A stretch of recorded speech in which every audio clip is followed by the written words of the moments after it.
A recent uptick in the polls for Newt Gingrich has him running third now among Republican candidates, even ahead of former frontrunner Rick Perry. So is Newt just the flavor of the week to be, the latest anti-Romney candidate? Or is it possible, man, this angry could actually become president of the United States? David Corns, the Washington bureau chief for Mother Jones, his piece today asked just this question.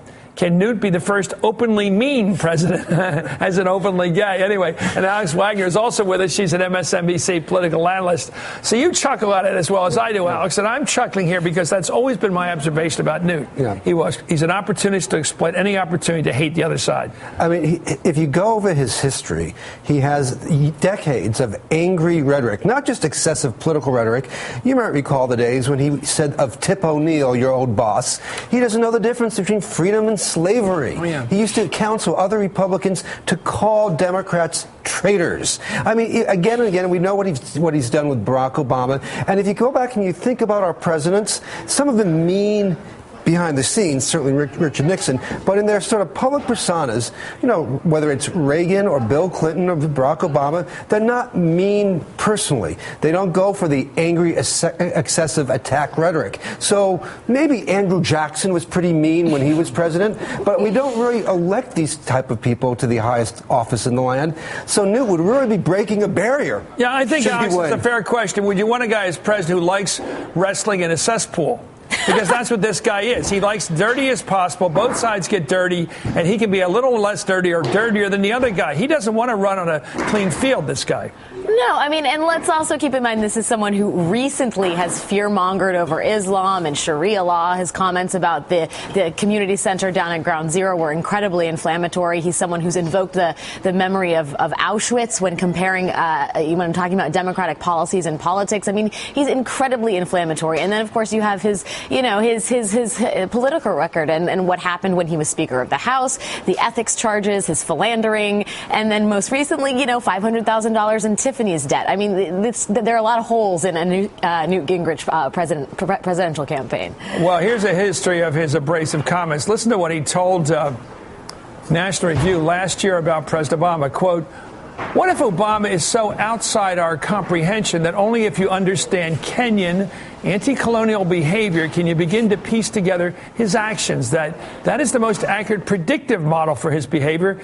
This is a person who is fundamentally out of touch with how the world works, who happened to have played a wonderful con, as a result of which he's now president." So he's a Kenyan. He's also a street corner hustler. He's a con artist. Right, and he's managed to use all the ethnic aspects of Barack Obama against him. And he keeps calling him a food stamp president as well. Now, this guy who has these Kenyan perspective of anti-colonialism. Never really wasn't Kenyan. Wasn't Kenyan. He got Osama bin Laden. He got Gaddafi. I mean, it doesn't make sense even within, the rules of reality. But my point is, besides what Alex is saying about all the baggage he has more baggage than a steamship. But nevertheless, he just has a mean persona that most politicians tend to hide or paper over when they're campaigning. He works the dark side. Here he is earlier this year on CBN's David Brody, who asked Newt about his past, and he gave an awfully strange reason for his marital infidelity. Yeah. By the way, this will go down in history as my favorite cover story. Let's listen. There's no question that at times in my life, partially driven by how passionately I felt about this country, that I worked far too hard, and that things happened in my life that were not appropriate. And what I can tell you is that when I did things that were wrong, I wasn't trapped in situation ethics. I was doing things that were wrong, and yet I was doing them. I found that I felt compelled to seek God's forgiveness. So here he is explaining his infidelity through a couple of marital problems and marriages with his passionate feeling for the country. The old phrase is patriotism is the last refuge of a scoundrel. Mm-hmm. I've never heard it quite used this way. It's the last I've never used the last refuge of a cheat. Right? I mean, I don't want to get into that because it's not our line of country, but to use it in a political context, Alice, you take this on.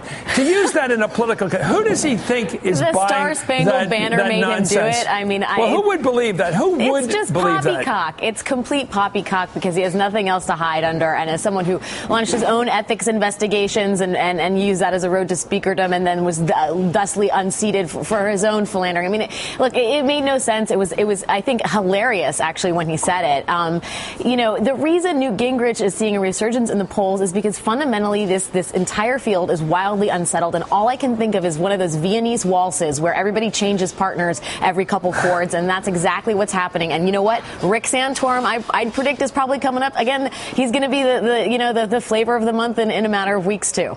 That's remarkable. I was thinking of the Viennese waltzes reference to myself. I'm just kidding. You're far more sophisticated. I was thinking of musical chairs. Something a little more pedestrian. Something from high school. Let me show you two recent national polls wherein both Newt Gingrich has risen to third place. Yeah. First are the results from the Fox News poll. It's got Gingrich up at 12, just behind Kaine and Romney. Similar numbers in the New York Times CBS poll, where Gingrich has a 10% to Kaine's 25 and Romney's 21. So clearly, he has pushed Ron Paul behind him and Rick Santorum behind him. Yes. And there he is up there with the top three. And one of the most memorable moments, by the way, of the Gingrich campaign back in May, Face the Nation. I love Bob Schieffer, but this is more proof how good he is. He grilled Newt over his spending at Tiffany's. Let's listen again to Newt. You owed between $250,000 and $500,000 to a jewelry company. What was that about, Mr. Speaker? Well, first of all, it's about obeying the law. Did you owe $500,000 to a jewelry company at one point? We had a revolving fund. Well, what does that mean? It means that we had a revolving fund. It was an interest-free who buys $500,000 worth of jewelry on credit? No, go talk to Tiffany's. It's very odd to me that someone would run up $500,000 bill at a jewelry store. Go talk to Tiffany's. I mean, you're running for president. Right. You're going to be the guy in charge of the Treasury Department, and it just sticks out like a sore thumb. No.